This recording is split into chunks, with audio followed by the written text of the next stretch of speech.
I was once the shepherd boy who became a national hero. I had slain a giant, been welcomed into the king's palace, and was celebrated in the streets.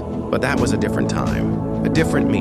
Now, I was a hunted man, a fugitive, a shadow. I had fled the very palace that was once my home. I arrived at the tabernacle not as a champion, but as a desperate beggar. I was a man who had everything, and now I was starving. My mind was a whirlwind of fear and confusion. I lied to the priest, not out of malice, but out of sheer terror. I was trying to survive. I needed food and a weapon. The priest gave me holy bread, a bread reserved only for priests to eat. Then he presented me with a relic of a bygone glory, the sword of Goliath. The very symbol of my past triumph was now in my hands, a reminder of a life that was gone. But my humiliation was not yet complete. I fled to Gath, the home of the giant I had slain. The Philistines, the enemies of my people, recognized me immediately. The whispers began.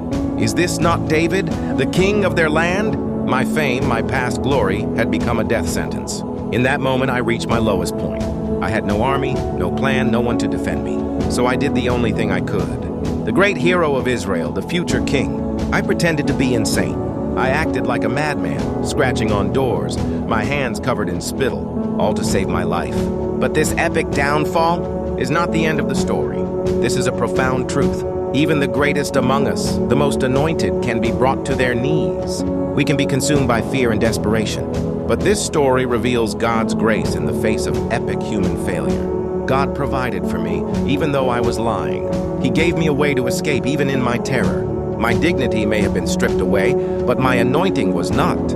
Your circumstances do not define you. Your worth is not in your victories or your failures. It is not in your fear or your desperation. It is in the simple, powerful truth that God's grace and His provision are bigger than any failure. They are big enough to meet you at your lowest point and to carry you to the destiny He has for you.